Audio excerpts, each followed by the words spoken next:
The Murder, a short story by Anton Chekhov. 1.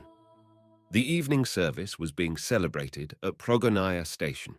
Before the great icon, painted in glaring colours on a background of gold, stood the crowd of railway servants with their wives and children, and also of the timbermen and sawyers who worked close to the railway line.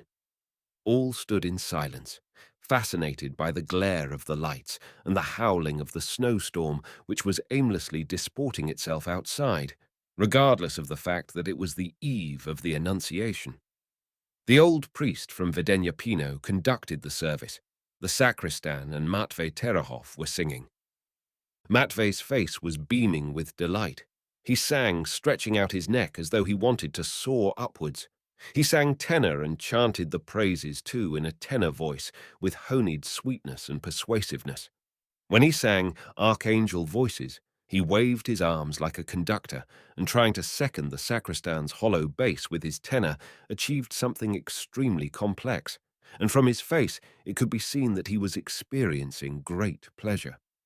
At last the service was over, and they all quietly dispersed, and it was dark and empty again, and there followed that hush which is only known in stations that stand solitary in the open country or in the forest, when the wind howls and nothing else is heard, and when all the emptiness around, all the dreariness of life slowly ebbing away, is felt.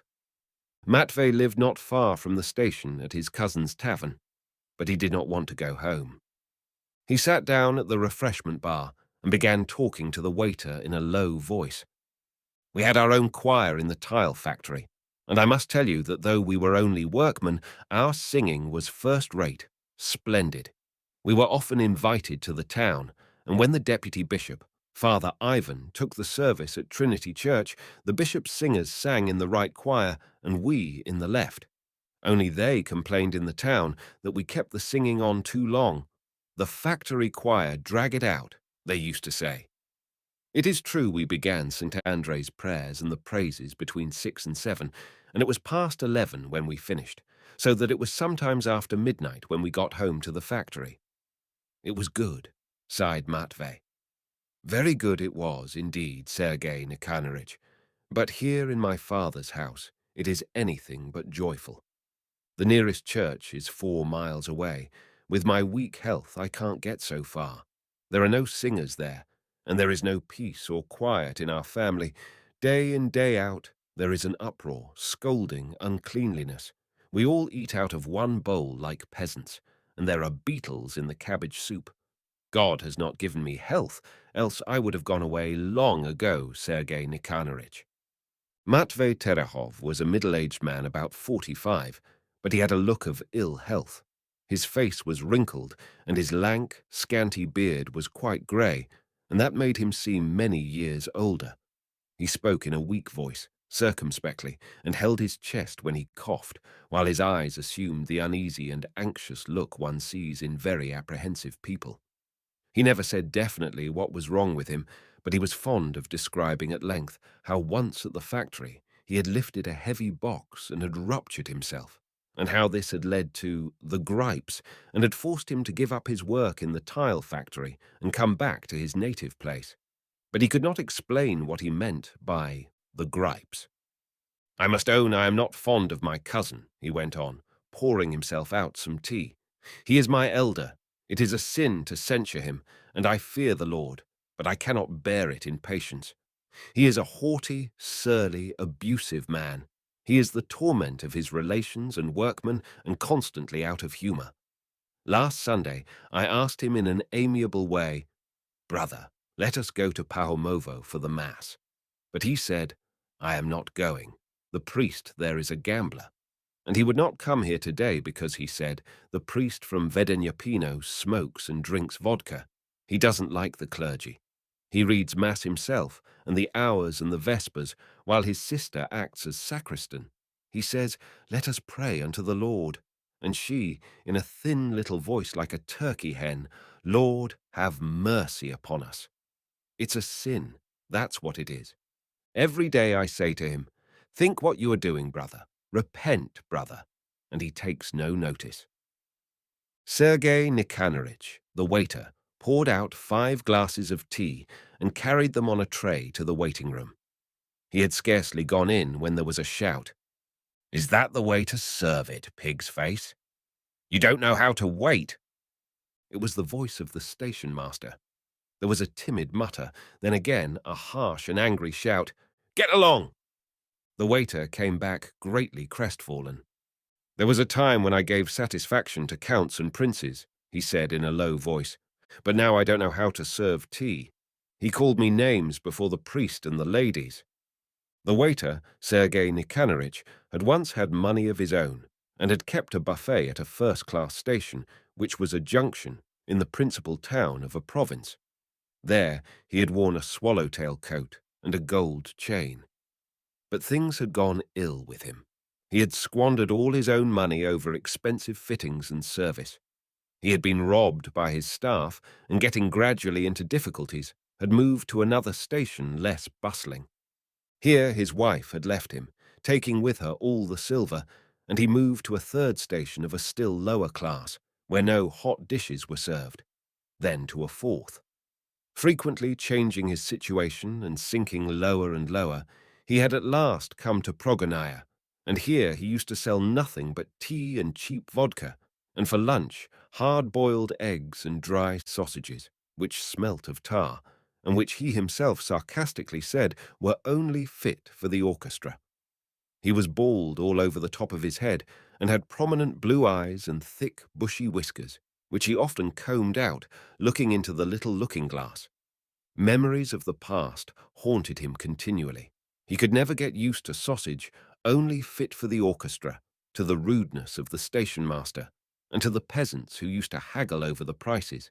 And in his opinion, it was as unseemly to haggle over prices in a refreshment room as in a chemist's shop. He was ashamed of his poverty and degradation, and that shame was now the leading interest of his life. "Spring is late this year," said Matvey, listening. "It's a good job. I don't like spring. In spring it is very muddy, Sergei Nikanorovich. In books they write, spring, the birds sing, the sun is setting. But what is there pleasant in that? A bird is a bird, and nothing more. I am fond of good company, of listening to folks, of talking of religion or singing something agreeable in chorus. But as for nightingales and flowers, bless them, I say."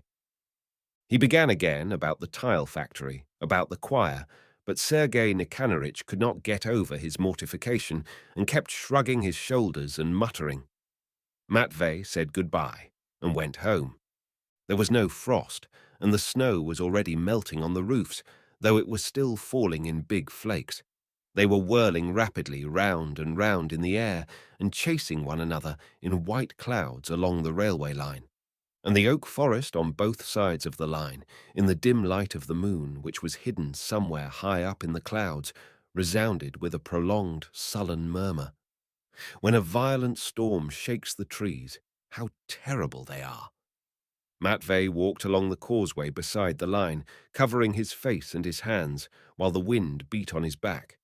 All at once a little nag, plastered all over with snow, came into sight. A sledge scraped along the bare stones of the causeway, and a peasant, white all over too, with his head muffled up, cracked his whip.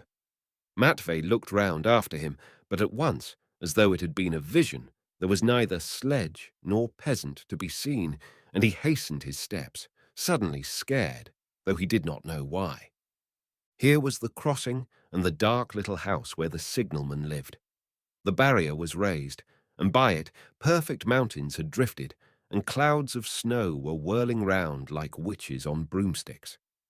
At that point, the line was crossed by an old high road, which was still called the track. On the right, not far from the crossing, by the roadside stood Terehov's tavern, which had been a posting inn. Here there was always a light twinkling at night. When Matvey reached home, there was a strong smell of incense in all the rooms and even in the entry. His cousin Yakov Ivanitch was still reading the evening service.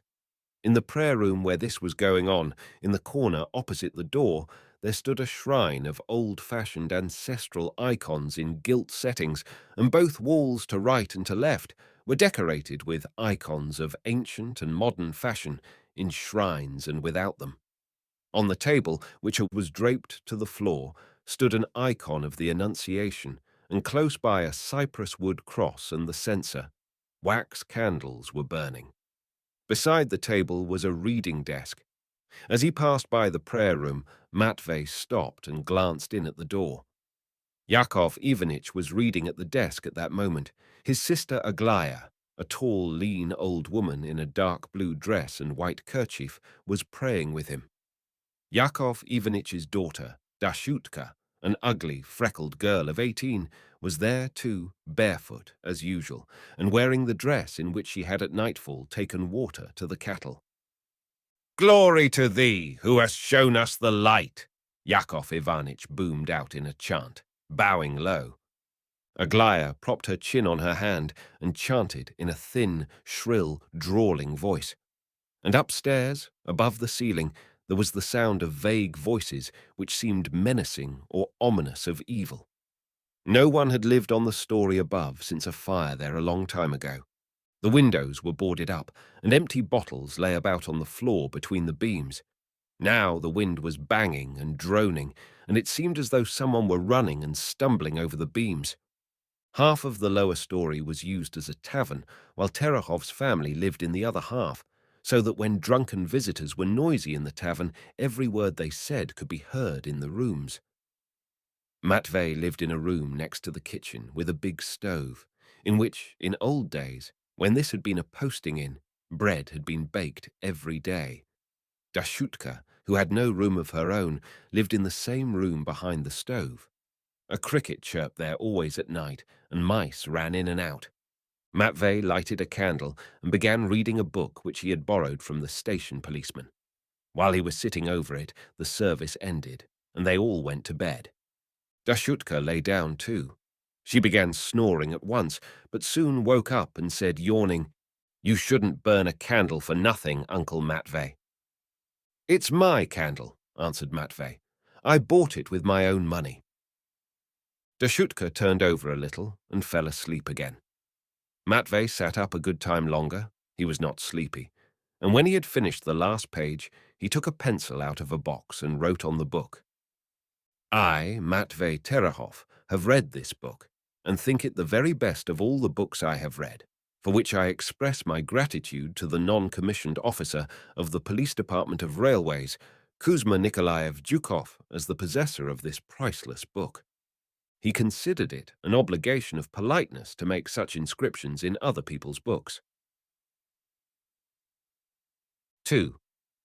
On Annunciation Day, after the mail train had been sent off, Matvey was sitting in the refreshment bar, talking and drinking tea with lemon in it. The waiter and Zhukov, the policeman, were listening to him. I must tell you," Matvey was saying, "inclined to religion from my earliest childhood. I was only 12 years old when I used to read the epistle in church, and my parents were greatly delighted, and every summer I used to go on a pilgrimage with my dear mother. Sometimes other lads would be singing songs and catching crayfish, while I would be all the time with my mother. My elders commended me, and indeed I was pleased myself that I was of such good behavior. And when my mother sent me with her blessing to the factory, I used between working hours to sing tenor there in our choir, and nothing gave me greater pleasure. I needn't say, I drank no vodka, I smoked no tobacco, and lived in chastity. But we all know such a mode of life is displeasing to the enemy of mankind, and he, the unclean spirit, once tried to ruin me and began to darken my mind, just as now with my cousin. First of all, I took a vow to fast every Monday and not to eat meat any day, and as time went on, all sorts of fancies came over me. For the first week of Lent down to Saturday, the Holy Fathers have ordained a diet of dry food, but it is no sin for the weak, or those who work hard even to drink tea, yet not a crumb passed into my mouth till the Sunday, and afterwards all through Lent I did not allow myself a drop of oil, and on Wednesdays and Fridays I did not touch a morsel at all. It was the same in the lesser fasts. Sometimes in St. Peter's fast our factory lads would have fish soup, while I would sit a little apart from them and suck a dry crust. Different people have different powers, of course, but I can say of myself I did not find fast days hard, and indeed, the greater the zeal, the easier it seems. You are only hungry on the first days of the fast, and then you get used to it. It goes on getting easier, and by the end of a week you don't mind it at all, and there is a numb feeling in your legs as though you were not on earth, but in the clouds. And besides that, I laid all sorts of penances on myself. I used to get up in the night and pray, bowing down to the ground, used to drag heavy stones from place to place, used to go out barefoot in the snow, and I even wore chains too. Only, as time went on, I was confessing one day to the priest, and suddenly this reflection occurred to me. Why, this priest, I thought, is married. He eats meat and smokes tobacco. How can he confess me? And what power has he to absolve my sins if he is more sinful than I? I even scruple to eat Lenten oil while he eats sturgeon, I dare say. I went to another priest, and he, as ill luck would have it, was a fat, fleshy man in a silk cassock. He rustled like a lady, and he smelt of tobacco too. I went to fast and confess in the monastery, and my heart was not at ease even there. I kept fancying the monks were not living according to their rules. And after that, I could not find a service to my mind. In one place, they read the service too fast. In another, they sang the wrong prayer. In a third, the sacristan stammered. Sometimes, the Lord forgive me a sinner, I would stand in church and my heart would throb with anger. How could one pray, feeling like that? And I fancied that the people in the church did not cross at themselves properly, did not listen properly. Wherever I looked, it seemed to me that they were all drunkards, that they broke the fast, smoked, lived loose lives, and played cards. I was the only one who lived according to the commandments. The wily spirit did not slumber. It got worse as it went on. I gave up singing in the choir, and I did not go to church at all, since my notion was that I was a righteous man, and that the church did not suit me owing to its imperfections. That is, indeed, like a fallen angel, I was puffed up in my pride beyond all belief. After this, I began attempting to make a church for myself. I hired from a deaf woman a tiny little room a long way out of town near the cemetery, and made a prayer room like my cousin's, only I had big church candlesticks too, and a real censer. In this prayer room of mine, I kept the rules of Holy Mount Athos. That is, every day my matins began at midnight without fail, and on the eve of the chief of the 12 great holy days, my midnight service lasted 10 hours, and sometimes even 12. Monks are allowed by rule to sit during the singing of the Psalter and the reading of the Bible, but I wanted to be better than the monks, and so I used to stand all through. I used to read and sing slowly, with tears and sighing, lifting up my hands, and I used to go straight from prayer to work without sleeping. And indeed, I was always praying at my work, too. Well, it got all over the town. Matvey is a saint. Matvey heals the sick and senseless. I never had healed anyone, of course, but we all know wherever any heresy or false doctrine springs up, there's no keeping the female sex away. They are just like flies on the honey. Old maids and females of all sorts came trailing to me, bowing down to my feet, kissing my hands and crying out I was a saint and all the rest of it, and one even saw a halo round my head. It was too crowded in the prayer room. I took a bigger room, and then we had a regular tower of Babel. The devil got hold of me completely and screened the light from my eyes with his unclean hoofs. We all behaved as though we were frantic. I read while the old maids and other females sang, and then after standing on their legs for 24 hours or longer without eating or drinking, suddenly a trembling would come over them as though they were in a fever. After that, one would begin screaming and then another. It was horrible. I too would shiver all over like a Jew in a frying pan. I don't know myself why, and our legs began to prance about. It's a strange thing indeed. You don't want to, but you prance about and waggle your arms. And after that, screaming and shrieking, we all danced and ran after one another, ran till we dropped. And in that way, in wild frenzy, I fell into fornication. The policeman laughed, but noticing that no one else was laughing, became serious and said, "That's Molokhanism. I have heard they are all like that in the Caucasus." "But I was not killed by a thunderbolt," Matvey went on, crossing himself before the icon and moving his lips. "My dead mother must have been praying for me in the other world.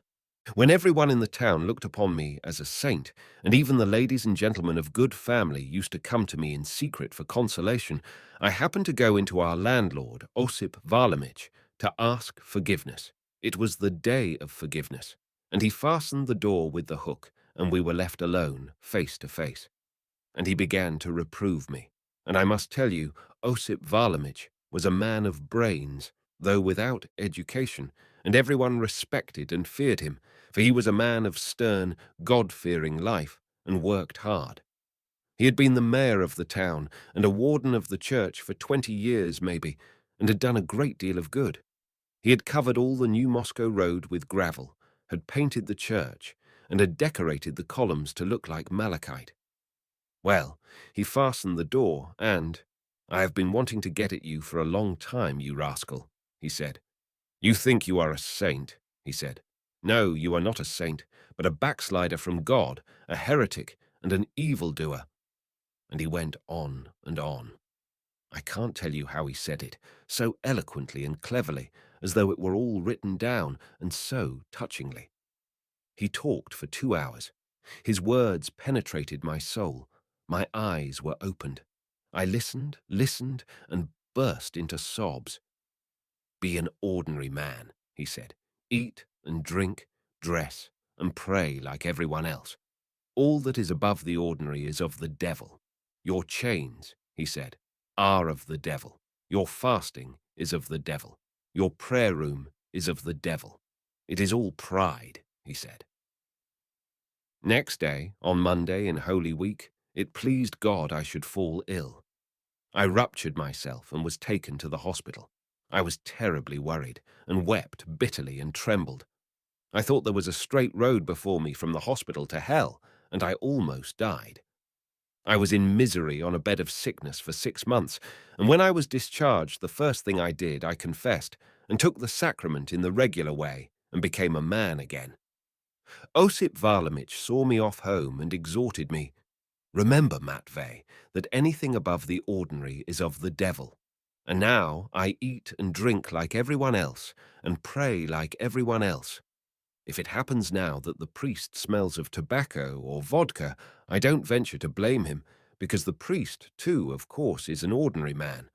But as soon as I am told that in the town or in the village a saint has set up who does not eat for weeks and makes rules of his own, I know whose work it is. So that is how I carried on in the past, gentlemen. Now, like Osip Varlamich, I am continually exhorting my cousins and reproaching them, but I am a voice crying in the wilderness. God has not vouchsafed me the gift." Matvey's story evidently made no impression whatever. Sergei Nikanoritch said nothing, but began clearing the refreshments off the counter, while the policeman began talking of how rich Matvey's cousin was. "He must have 30,000 at least," he said. Zhukov, the policeman, a sturdy, well-fed, red-haired man with a full face, his cheeks quivered when he walked, usually sat lolling and crossing his legs when not in the presence of his superiors. As he talked, he swayed to and fro and whistled carelessly, while his face had a self-satisfied, replete air, as though he had just had dinner. He was making money, and he always talked of it with the air of a connoisseur. He undertook jobs as an agent, and when anyone wanted to sell an estate, a horse or a carriage, they applied to him. "Yes, it will be 30,000, I dare say," Sergei Nikanoritch assented. "Your grandfather had an immense fortune," he said, addressing Matvey. "Immense it was, all left to your father and your uncle. Your father died as a young man, and your uncle got hold of it all, and afterwards, of course, Yakov Ivanitch. While you were going pilgrimages with your mamma and singing tenor in the factory, they didn't let the grass grow under their feet." 15,000 comes to your share," said the policeman, swaying from side to side. "The tavern belongs to you in common, so the capital is in common. Yes. If I were in your place, I should have taken it into court long ago. I would have taken it into court for one thing, and while the case was going on, I'd have knocked his face to a jelly. Yakov Ivanitch was disliked because when anyone believes differently from others, it upsets even people who are indifferent to religion. The policeman disliked him also because he, too, sold horses and carriages. You don't care about going to law with your cousin because you have plenty of money of your own, said the waiter to Matvey, looking at him with envy. It is all very well for anyone who has means, but here I shall die in this position, I suppose. Matvey began declaring that he hadn't any money at all, but Sergei Nikanorovich was not listening. Memories of the past and of the insults which he endured every day came showering upon him. His bald head began to perspire. He flushed and blinked. "A cursed life," he said with vexation, and he banged the sausage on the floor. 3. The story ran that the tavern had been built in the time of Alexander Vrust by a widow who had settled here with her son. Her name was Avdotya Terehov. The dark, roofed-in courtyard and the gates always kept locked excited, especially on moonlight nights. A feeling of depression and unaccountable uneasiness in people who drove by with posting horses as though sorcerers or robbers were living in it. And the driver always looked back after he passed and whipped up his horses. Travellers did not care to put up here, as the people of the house were always unfriendly and charged heavily. The yard was muddy even in summer. Huge, fat pigs used to lie there in the mud, and the horses in which the Terehovs dealt wandered about untethered, and often it happened that they ran out of the yard and dashed along the road like mad creatures, terrifying the pilgrim women. At that time, there was a great deal of traffic on the road. Long trains of loaded wagons trailed by, and all sorts of adventures happened, such as, for instance, that 30 years ago, some wagoners got up a quarrel with a passing merchant and killed him, and a slanting cross is standing to this day 1/2 mile from the tavern. Posting chaises with bells and the heavy dormeuses of country gentlemen drove by, and herds of homed cattle passed bellowing and stirring up clouds of dust.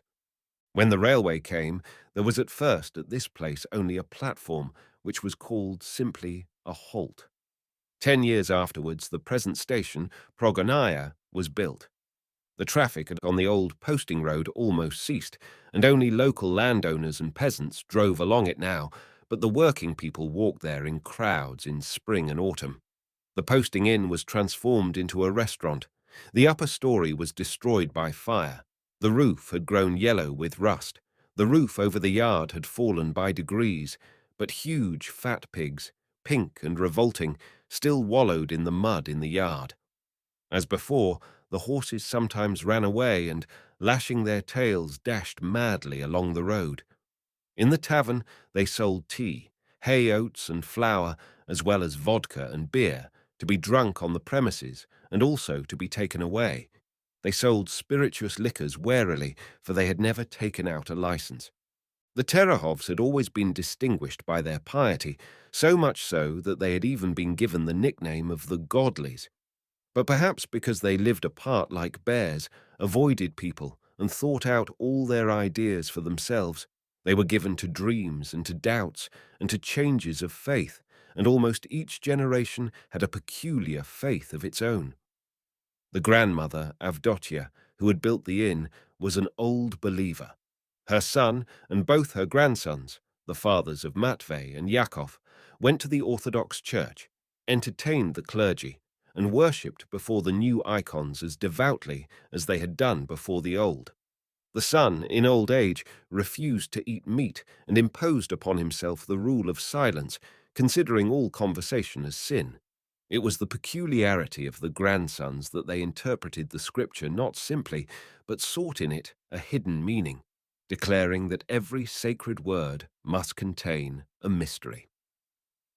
Avdotya's great-grandson Matvey had struggled from early childhood with all sorts of dreams and fancies, and had been almost ruined by it. The other great-grandson, Yakov Ivanitch, was Orthodox, but after his wife's death, he gave up going to church and prayed at home. Following his example, his sister Aglaya had turned, too. She did not go to church herself. and did not let Dashutka go. Of Aglaya it was told that in her youth she used to attend the flagellant meetings in Vedenyapino, and that she was still a flagellant in secret, and that was why she wore a white kerchief. Yakov Ivanitch was 10 years older than Matvey. He was a very handsome, tall old man, with a big grey beard almost to his waist, and bushy eyebrows, which gave his face a stern, even ill-natured expression. He wore a long jerkin of good cloth or a black sheepskin coat, and altogether tried to be clean and neat in dress. He wore galoshes, even in dry weather. He did not go to church because, to his thinking, the services were not properly celebrated, and because the priests drank wine at unlawful times and smoked tobacco. Every day he read and sang the service at home with Aglaya. At Vedenyapino, they left out the praises at early matins, and had no evening service even on great holidays, but he used to read through at home everything that was laid down for every day, without hurrying or leaving out a single line, and even in his spare time read aloud the lives of the saints. And in everyday life he adhered strictly to the rules of the church. Thus, if wine were allowed on some day in Lent for the sake of the vigil, then he never failed to drink wine, even if he were not inclined. He read, sang, burned incense, and fasted, not for the sake of receiving blessings of some sort from God, but for the sake of good order. Man cannot live without religion, and religion ought to be expressed from year to year and from day to day in a certain order, so that every morning and every evening a man might turn to God with exactly those words and thoughts that were befitting that special day and hour. One must live, and therefore also pray as is pleasing to God, and so every day one must read and sing what is pleasing to God, that is, what is laid down in the rule of the Church. Thus the first chapter of St. John must only be read on Easter Day, and, it is most meet, must not be sung from Easter to Ascension, and so on. The consciousness of this order and its importance afforded Yakov Ivanitch great gratification during his religious exercises. When he was forced to break this order by some necessity, to drive to town or to the bank, for instance, his conscience was uneasy, and he fit miserable. When his cousin Matvey had returned unexpectedly from the factory and settled in the tavern as though it were his home, he had from the very first day disturbed his settled order. He refused to pray with them, had meals and drank tea at wrong times, got up late, drank milk on Wednesdays and Fridays on the pretext of weak health. Almost every day he went into the prayer room while they were at prayers and cried, "Think what you are doing, brother. Repent, brother." These words threw Yakov into a fury, while Aglaya could not refrain from beginning to scold. Or at night, Matvey would steal into the prayer room and say softly, "Cousin, your prayer is not pleasing to God, for it is written, 'First be reconciled with thy brother, and then offer thy gift.' You lend money at usury, you deal in vodka. Repent." In Matvey's words, Yakov saw nothing but the usual evasions of empty-headed and careless people who talk of loving your neighbor, of being reconciled with your brother, and so on, simply to avoid praying, fasting, and reading holy books, and who talk contemptuously of profit and interest simply because they don't like working. Of course, to be poor, save nothing, and put by nothing was a great deal easier than being rich. But yet he was troubled and could not pray as before. As soon as he went into the prayer room and opened the book, he began to be afraid his cousin would come in and hinder him, and in fact, Matvey did soon appear and cry in a trembling voice, "Think what you are doing, brother. Repent, brother." Aglaya stormed, and Yakov, too, flew into a passion and shouted, "Go out of my house!" while Matvey answered him, "The house belongs to both of us." Yakov would begin singing and reading again, but he could not regain his calm, and unconsciously fell to dreaming over his book. Though he regarded his cousin's words as nonsense, yet for some reason it had of late haunted his memory that it is hard for a rich man to enter the kingdom of heaven, that the year before last he had made a very good bargain over buying a stolen horse, that one day when his wife was alive, a drunkard had died of vodka in his tavern. He slept badly at nights now and woke easily, and he could hear that Matvey, too, was awake and continually sighing and pining for his tile factory. And while Yakov turned over from one side to another at night, he thought of the stolen horse and the drunken man and what was said in the Gospels about the camel.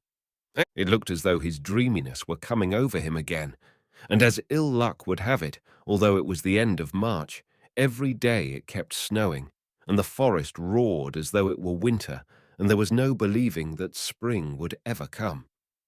The weather disposed one to depression, and to quarrelling, and to hatred, and in the night, when the wind droned over the ceiling, it seemed as though someone were living overhead in the empty story. Little by little, the brooding settled like a burden on his mind, his head burned, and he could not sleep. 4. On the morning of the Monday before Good Friday, Matvey heard from his room Dashutka say to Aglaya, "Uncle Matvey said the other day that there is no need to fast." Matvey remembered the whole conversation he had had the evening before with Dashutka, and he felt hurt all at once. "Girl, don't do wrong," he said in a moaning voice like a sick man. "You can't do without fasting. Our Lord himself fasted 40 days. I only explain that fasting does a bad man no good." "You should just listen to the factory hands. They can teach you goodness," Aglaya said sarcastically as she washed the floor. She usually washed the floors on working days and was always angry with everyone when she did it. "We know how they keep the fasts in the factory. You had better ask that uncle of yours. Ask him about his darling, how he used to guzzle milk on fast days with her, the viper. He teaches others. He forgets about his viper. But ask him who was it he left his money with. Who was it?" Matvey had carefully concealed from everyone, as though it were a foul sore, that during that period of his life when old women and unmarried girls had danced and run about with him at their prayers, he had formed a connection with a working woman and had had a child by her. When he went home, he had given this woman all he had saved at the factory and had borrowed from his landlord for his journey, and now he had only a few roubles which he spent on tea and candles. The darling had informed him later on that the child was dead and asked him in a letter what she should do with the money. This letter was brought from the station by the labourer. Aglaya intercepted it and read it, and had reproached Matvey with his darling every day since. "Just fancy, 900 roubles, Aglaya went on. "You gave 900 roubles to a viper, no relation, a factory jade, blast you." She had flown into a passion by now and was shouting shrilly, "Can't you speak? I could tear you to pieces, wretched creature. 900 roubles as though it were a farthing. You might have left it to Dashutka. She is a relation, not a stranger. Or else have it sent to Bielev for Maria's poor orphans. And your viper did not choke. May she be thrice accursed, the she-devil. May she never look upon the light of day." Yakov Ivanitch called to her. It was time to begin the hours. She washed, put on a white kerchief, and by now quiet and meek, went into the prayer room to the brother she loved. When she spoke to Matvey or served peasants in the tavern with tea, she was a gaunt, keen-eyed, ill-humoured old woman. In the prayer room her face was serene and softened. She looked younger altogether. She curtsied affectedly, and even pursed up her lips. Yakov Ivanitch began reading the service softly and dolefully, as he always did in Lent. After he had read a little, he stopped to listen to the stillness that reigned through the house, and then went on reading again, with a feeling of gratification. He folded his hands in supplication, rolled his eyes, shook his head, sighed. But all at once there was the sound of voices. The policeman and Sergei Nikanoritch had come to see Matvey. Yakov Ivanitch was embarrassed at reading aloud and singing when there were strangers in the house, and now, hearing voices, he began reading in a whisper and slowly. He could hear in the prayer room the waiter say, "The Tatar at Shchepovo is selling his business for 1,500. He'll take 500 down and an IOU for the rest. And so, Matvey Vasilich, be so kind as to lend me that 500 rubles. I will pay you 2% a month." "What money have I got?" cried Matvey, amazed. "I have no money." "2% a month will be a godsend to you," the policeman explained. "While lying by, your money is simply eaten by the moth, and that's all that you get from it." Afterwards, the visitors went out, and a silence followed.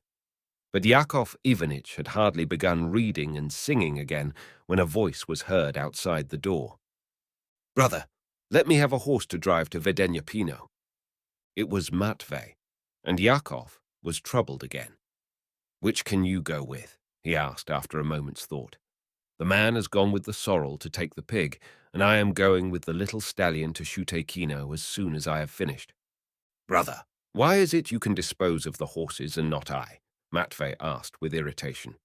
"Because I am not taking them for pleasure, but for work. Our property is in common, so the horses are in common too, and you ought to understand that, brother." A silence followed. Yakov did not go on praying, but waited for Matvey to go away from the door. "Brother," said Matvey, "I am a sick man. I don't want possession. Let them go. You have them, but give me a small share to keep me in my illness. Give it me, and I'll go away." Yakov did not speak. He longed to be rid of Matvey, but he could not give him money, since all the money was in the business. Besides, there had never been a case of the family dividing in the whole history of the Terehovs. Division means ruin. Yakov said nothing, but still waited for Matvey to go away, and kept looking at his sister, afraid that she would interfere, and that there would be a storm of abuse again, as there had been in the morning. When at last Matvey did go, Yakov went on reading, but now he had no pleasure in it. There was a heaviness in his head and a darkness before his eyes from continually bowing down to the ground, and he was weary of the sound of his soft, dejected voice. When such a depression of spirit came over him at night, he put it down to not being able to sleep. By day, it frightened him, and he began to feel as though devils were sitting on his head and shoulders. Finishing the service after a fashion, dissatisfied and ill-humored, he set off for Shutekino.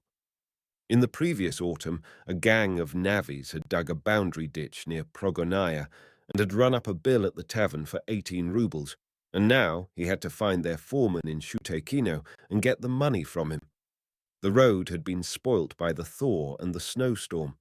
It was of a dark colour and full of holes, and in parts it had given way altogether. The snow had sunk away at the sides below the road, so that he had to drive, as it were, upon a narrow causeway, and it was very difficult to turn off it when he met anything. The sky had been overcast ever since the morning, and a damp wind was blowing. A long train of sledges met him. Peasant women were carting bricks. Yakov had to turn off the road. His horse sank into the snow up to its belly. The sledge lurched over to the right, and to avoid falling out, he bent over to the left and sat so all the time the sledges moved slowly by him.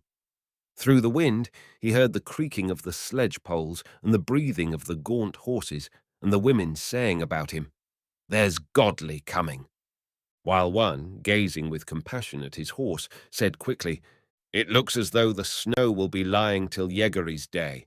They are worn out with it." Yakov sat uncomfortably huddled up, screwing up his eyes on account of the wind, while horses and red bricks kept passing before him. And perhaps because he was uncomfortable and his side ached, he felt all at once annoyed, and the business he was going about seemed to him unimportant, and he reflected that he might send the labourer next day to Shutekino. Again, as in the previous sleepless night, he thought of the saying about the camel, and then memories of all sorts crept into his mind. Of the peasant who had sold him the stolen horse, of the drunken man, of the peasant women who had brought their samovars to him to pawn. Of course, every merchant tries to get as much as he can, but Yakov felt depressed that he was in trade. He longed to get somewhere far away from this routine, and he felt dreary at the thought that he would have to read the evening service that day. The wind blew straight into his face and sawed in his collar, and it seemed as though it were whispering to him all these thoughts, bringing them from the broad, white plain. Looking at that plain, familiar to him from childhood, Yakov remembered that he had had just this same trouble and these same thoughts in his young days, when dreams and imaginings had come upon him, and his faith had wavered. He felt miserable at being alone in the open country. He turned back and drove slowly after the sledges, and the women laughed and said, "Godly has turned back." At home, nothing had been cooked, and the samovar was not heated on account of the fast, and this made the day seem very long.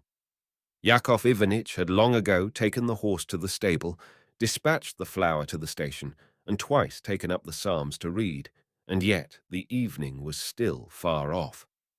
Aglaya has already washed all the floors, and having nothing to do, was tidying up her chest, the lid of which was pasted over on the inside with labels off bottles. Matvey, hungry and melancholy, sat reading, or went up to the Dutch stove and slowly scrutinized the tiles, which reminded him of the factory. Dashutka was asleep. Then, waking up, she went to take water to the cattle. When she was getting water from the well, the cord broke and the pail fell in. The labourer began looking for a boat-hook to get the pail out, and Dashutka, barefooted, with legs as red as a goose's, followed him about in the muddy snow, repeating, "It's too far." She meant to say that the well was too deep for the hook to reach the bottom, but the labourer did not understand her, and evidently she bothered him, so that he suddenly turned around and abused her in unseemly language. Yakov Ivanitch, coming out that moment into the yard, heard Dashutka answer the labourer in a long, rapid stream of choice abuse, which she could only have learned from drunken peasants in the tavern. "What are you saying, shameless girl?" he cried to her, and he was positively aghast. "What language?" And she looked at her father in perplexity, dully, not understanding why she should not use those words. He would have admonished her, but she struck him as so savage and benighted, and for the first time he realized that she had no religion. And all this life in the forest, in the snow, with drunken peasants, with coarse oaths, seemed to him as savage and benighted as this girl. And instead of giving her a lecture, he only waved his hand and went back into the room. At that moment, the policeman and Sergei Nikanoritch came in again to see Matvey. Yakov Ivanitch thought that these people too had no religion, and that did not trouble them in the least, and human life began to seem to him as strange, senseless, and unenlightened as a dog's. Bareheaded, he walked about the yard. Then he went out onto the road, clenching his fists. Snow was falling in big flakes at the time. His beard was blown about in the wind. He kept shaking his head, as though there were something weighing upon his head and shoulders, as though devils were sitting on them, and it seemed to him that it was not himself walking about, but some wild beast, a huge, terrible beast, and that if he were to cry out, his voice would be a roar that would sound all over the forest and the plain, and would frighten everyone. 5. When he went back into the house, the policeman was no longer there, but the waiter was sitting with Matvey, counting something on the reckoning beads. He was in the habit of coming often, almost every day, to the tavern. In old days he had come to see Yakov Ivanitch. Now he came to see Matvey. He was continually reckoning on the beads, while his face perspired and looked strained, or he would ask for money, or, stroking his whiskers, would describe how he had once been in a first-class station, and used to prepare champagne punch for officers, and at grand dinners served the sturgeon soup with his own hands. Nothing in this world interested him but refreshment bars, and he could only talk about things to eat, about wines and the paraphernalia of the dinner table. On one occasion, handing a cup of tea to a young woman who was nursing her baby and wishing to say something agreeable to her, he expressed himself in this way: "The mother's breast is the baby's refreshment bar."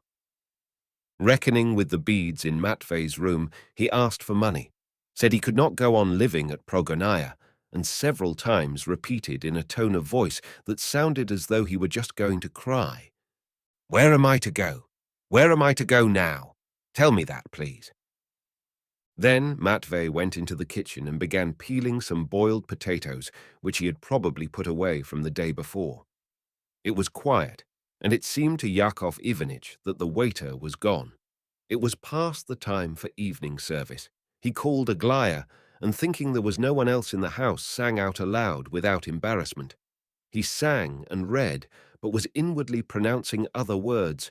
Lord, forgive me. Lord, save me. And one after another, without ceasing, he made low bows to the ground as though he wanted to exhaust himself, and he kept shaking his head so that Aglaya looked at him with wonder. He was afraid Matvey would come in, and was certain that he would come in, and felt an anger against him which he could overcome neither by prayer nor by continually bowing down to the ground. Matvey opened the door very softly and went into the prayer room.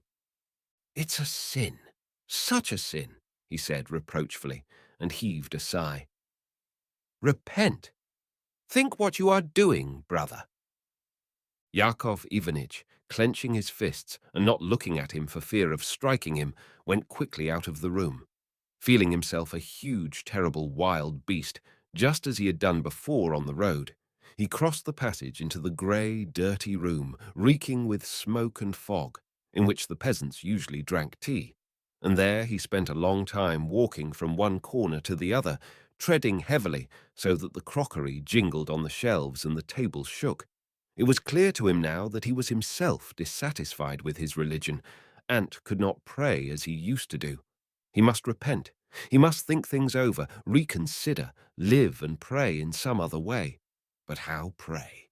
And perhaps all this was a temptation of the devil, and nothing of this was necessary. How was it to be? What was he to do? Who could guide him? What helplessness! He stopped, and clutching at his head, began to think. But Matvey's being near him prevented him from reflecting calmly, and he went rapidly into the room. Matvey was sitting in the kitchen before a bowl of potato, eating. Close by, near the stove, Aglaya and Dashutka were sitting facing one another, spinning yarn. Between the stove and the table at which Matvey was sitting was stretched an ironing board. On it stood a cold iron. "Sister," Matvey asked, "let me have a little oil." "Who eats oil on a day like this?" asked Aglaya. "I'm not a monk, sister, but a layman, and in my weak health I may take not only oil but milk." "Yes, at the factory you may have anything." Aglaya took a bottle of Lenten oil from the shelf and banged it angrily down before Matvey, with a malignant smile, evidently pleased that he was such a sinner. "But I tell you, you can't eat oil," shouted Yakov. Aglaya and Dashutka started, but Matvey poured the oil into the bowl and went on eating as though he had not heard. "I tell you, you can't eat oil," Yakov shouted still more loudly. He turned red all over, snatched up the bowl, lifted it higher than his head, and dashed it with all his force to the ground so that it flew into fragments. "Don't dare to speak," he cried in a furious voice, though Matvey had not said a word. "Don't dare," he repeated, and struck his fist on the table. Matvey turned pale and got up. "Brother," he said, still munching. "Brother, think what you are about." "Out of my house this minute," shouted Yakov. He loathed Matvey's wrinkled face, and his voice, and the crumbs on his moustache, and the fact that he was munching. "Out, I tell you." "Brother, calm yourself. The pride of hell has confounded you." "Hold your tongue," Yakov stamped. "Go away, you devil." "If you care to know," Matvey went on in a loud voice, as he, too, began to get angry, "you are a backslider from God and a heretic. The accursed spirits have hidden the true light from you. Your prayer is not acceptable to God. Repent before it is too late. The deathbed of the sinner is terrible. Repent, brother." Yakov seized him by the shoulders and dragged him away from the table, while he turned whiter than ever, and frightened and bewildered, began muttering, "What is it? What's the matter?" And struggling and making efforts to free himself from Yakov's hands, he accidentally caught hold of his shirt near the neck and tore the collar, and it seemed to Aglaya that he was trying to beat Yakov. She uttered a shriek, snatched up the bottle of Lenten oil, and with all her force brought it down straight on the skull of the cousin she hated. Matvey reeled, and in one instant his face became calm and indifferent. Yakov, breathing heavily, excited, and feeling pleasure at the gurgle the bottle had made, like a living thing, when it had struck the head, kept him from falling, and several times, he remembered this very distinctly, motioned Aglaya towards the iron with his finger, and only when the blood began trickling through his hands, and he heard Dashutka's loud wail, and when the ironing board fell with a crash, and Matvey rolled heavily on it, Yakov left off feeling anger and understood what had happened. "Let him rot, the factory buck!" Aglaya brought out with repulsion, still keeping the iron in her hand. The white, blood-stained kerchief slipped onto her shoulders, and her grey hair fell in disorder. "He's got what he deserved!" Everything was terrible. Dashutka sat on the floor near the stove with the yarn in her hands, sobbing and continually bowing down, uttering at each bow a gasping sound. But nothing was so terrible to Yakov as the potato in the blood on which he was afraid of stepping. And there was something else terrible which weighed upon him like a bad dream and seemed the worst danger, though he could not take it in for the first minute. This was the waiter, Sergei Nikanoritch, who was standing in the doorway with the reckoning beads in his hands, very pale, looking with horror at what was happening in the kitchen. Only when he turned and went quickly into the passage, and from there outside, Yakov grasped who it was and followed him. Wiping his hands on the snow as he went, he reflected. The idea flashed through his mind that their labourer had gone away long before and had asked leave to stay the night at home in the village. The day before they had killed a pig, and there were huge bloodstains in the snow and on the sledge, and even one side of the top of the well was splattered with blood, so that it could not have seemed suspicious, even if the whole of Yakov's family had been stained with blood. To conceal the murder would be agonizing, but for the policeman, who would whistle and smile ironically, to come from the station, for the peasants to arrive and bind Yakov's and Aglaya's hands and take them solemnly to the district courthouse, and from there to the town, while everyone on the way would point at them and say mirthfully, "They are taking the Godlies." This seemed to Yakov more agonizing than anything, and he longed to lengthen out the time somehow, so as to endure this shame not now, but later in the future. "I can lend you 1,000 rubles," he said, overtaking Sergei Nikanoritch. "If you tell anyone, it will do no good. There's no bringing the man back anyway." And with difficulty keeping up with the waiter, who did not look round, but tried to walk away faster than ever, he went on, "I can give you 1,500. He stopped because he was out of breath, while Sergei Nikanoritch walked on as quickly as ever, probably afraid that he would be killed, too. Only after passing the railway crossing and going half the way from the crossing to the station, he furtively looked round and walked more slowly. Lights, red and green, were already gleaming in the station and along the line. The wind had fallen, but flakes of snow were still coming down, and the road had turned white again. But just at the station, Sergei Nikanoritch stopped, thought a minute, and turned resolutely back. It was growing dark. "Oblige me with the 1,500, Yakov Ivanitch," he said, trembling all over. "I agree." 6. Yakov Ivanitch's money was in the bank of the town and was invested in second mortgages. He only kept a little at home, just what was wanted for necessary expenses. Going into the kitchen, he felt for the matchbox, and while the sulphur was burning with a blue light, he had time to make out the figure of Matvey, which was still lying on the floor near the table, but now it was covered with a white sheet, and nothing could be seen but at his boots. A cricket was chirruping. Aglaya and Dashutka were not in the room. They were both sitting behind the counter in the tea-room, spinning yarn in silence. Yakov Ivanitch crossed to his own room with a little lamp in his hand and pulled from under the bed a little box in which he kept his money. This time there were in it 420 one-ruble notes and silver to the amount of 35 rubles. The notes had an unpleasant heavy smell. Putting the money together in his cap, Yakov Ivanitch went out into the yard and then out of the gate. He walked looking from side to side, but there was no sign of the waiter. "Hi!" cried Yakov. A dark figure stepped out from the barrier at the railway crossing and came irresolutely towards him. "Why do you keep walking about?" said Yakov with vexation as he recognized the waiter. "Here you are. There is a little less than 500. I've no more in the house." "Very well. Very grateful to you," muttered Sergei Nikanorovich, taking the money greedily and stuffing it into his pockets. He was trembling all over, and that was perceptible in spite of the darkness. "Don't worry yourself, Yakov Ivanitch. What should I chatter for? I came and went away. That's all I've had to do with it. As the saying is, I know nothing, and I can tell nothing." And at once he added with a sigh, "Cursed life." For a minute they stood in silence, without looking at each other. "So it all came from a trifle. Goodness knows how," said the waiter, trembling. "I was sitting counting to myself, when all at once a noise. I looked through the door, and just on account of Lenten oil you—" "Where is he now?" "Lying there in the kitchen." "You ought to take him somewhere. Why put it off?" Yakov accompanied him to the station without a word, then went home again and harnessed the horse to take Matvey to Limarovo.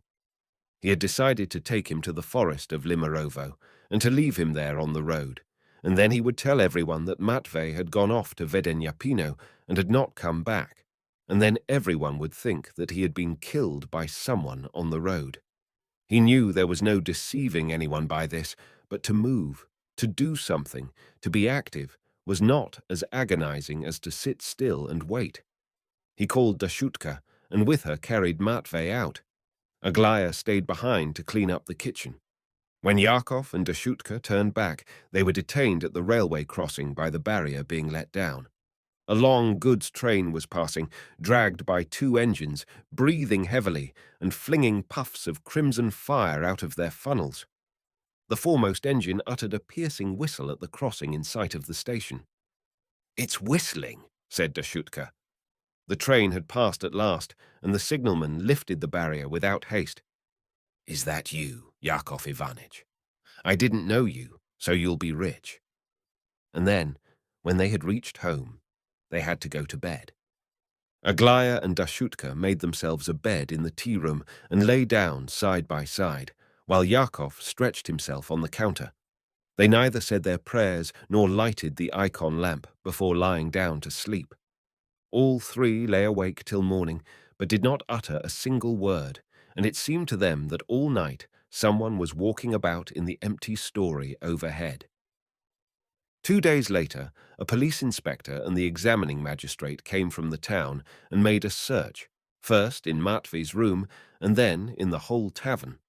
They questioned Yakov first of all, and he testified that on the Monday Matvey had gone to Vedenyapino to confess, and that he must have been killed by the sawyers who were working on the line. And when the examining magistrate had asked him how it had happened that Matvey was found on the road, while his cap had turned up at home, surely he had not gone to Vedenyapino without his cap. And why they had not found a single drop of blood beside him in the snow on the road, though his head was smashed in and his face and chest were black with blood, Yakov was confused, lost his head, and answered, "I cannot tell." And just what Yakov had so feared happened. The policeman came. The district police officer smoked in the prayer room, and Aglaya fell upon him with abuse and was rude to the police inspector.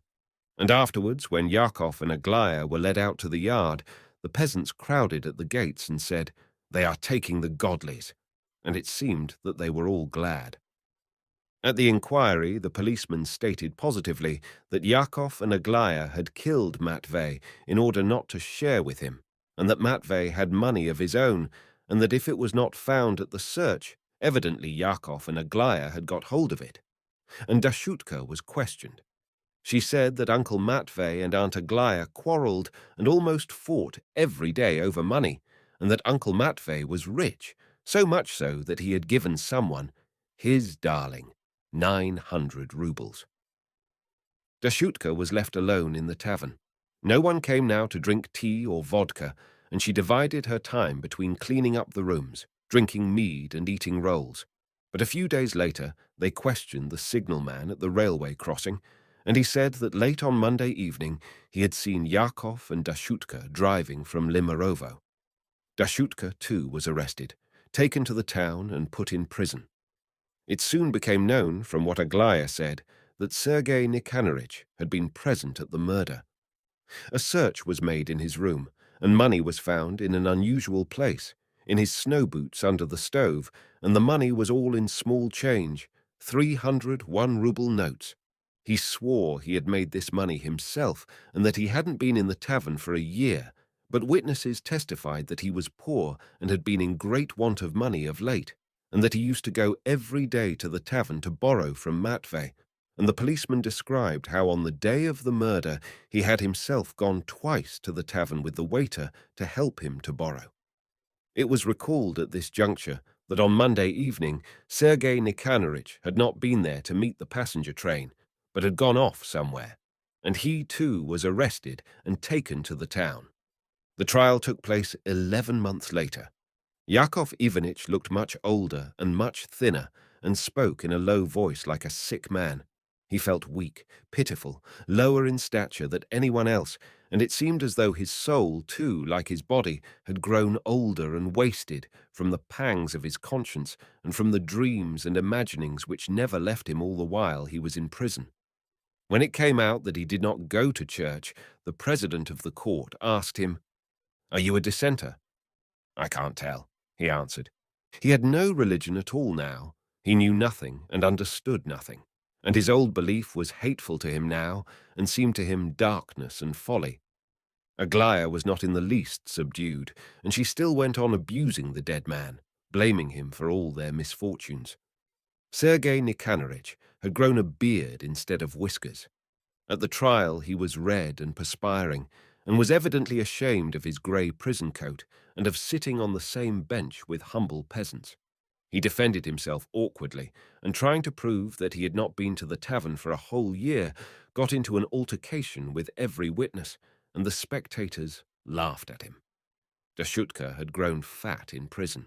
At the trial, she did not understand the questions put to her, and only said that when they killed Uncle Matvey, she was dreadfully frightened, but afterwards she did not mind. All four were found guilty of murder with mercenary motives. Yakov Ivanitch was sentenced to penal servitude for 20 years, Aglaya for 13.5, Sergei Nikanorovich to 10, Dashutka to 6. 7. Late one evening, a foreign steamer stopped in the roads of Du in Sakhalin and asked for coal.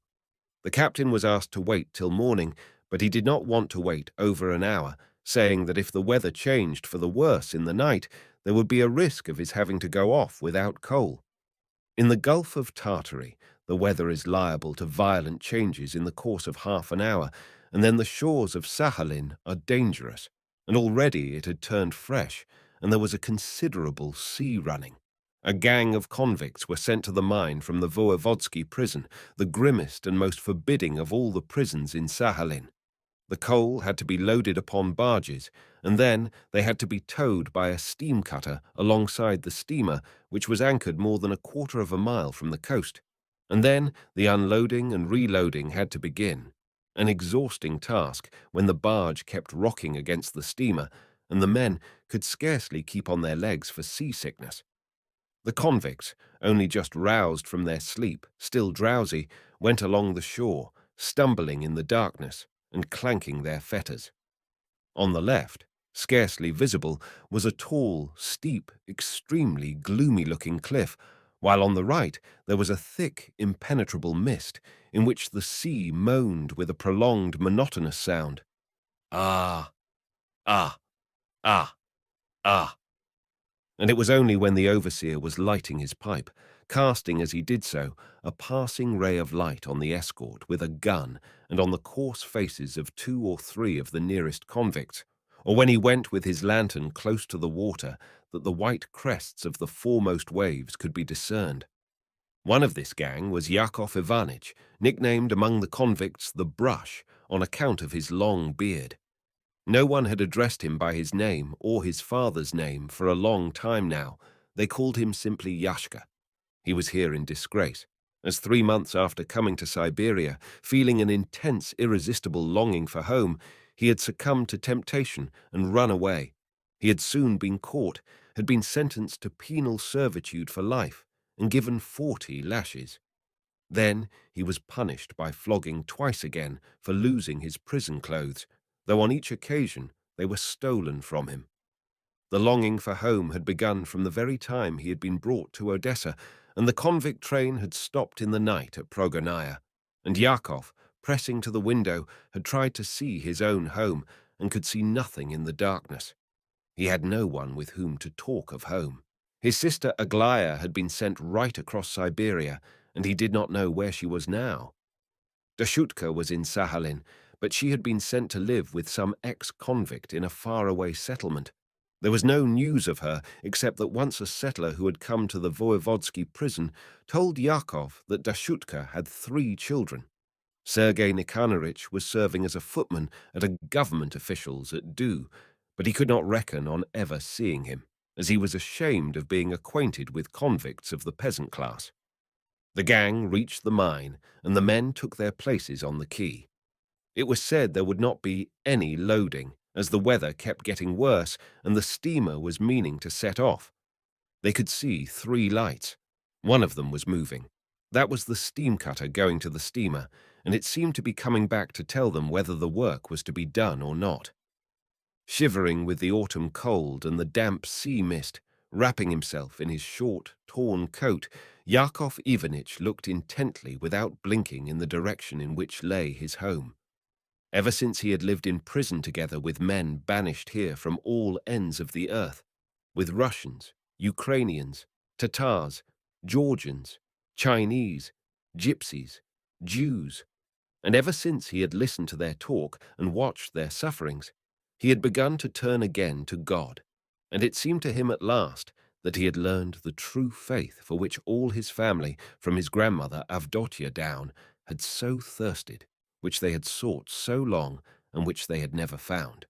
He knew it all now and understood where God was and how he was to be served, and the only thing he could not understand was why men's destinies were so diverse, why this simple faith which other men receive from God for nothing and together with their lives had cost him such a price that his arms and legs trembled like a drunken man's from all the horrors and agonies which, as far as he could see, would go on without a break to the day of his death.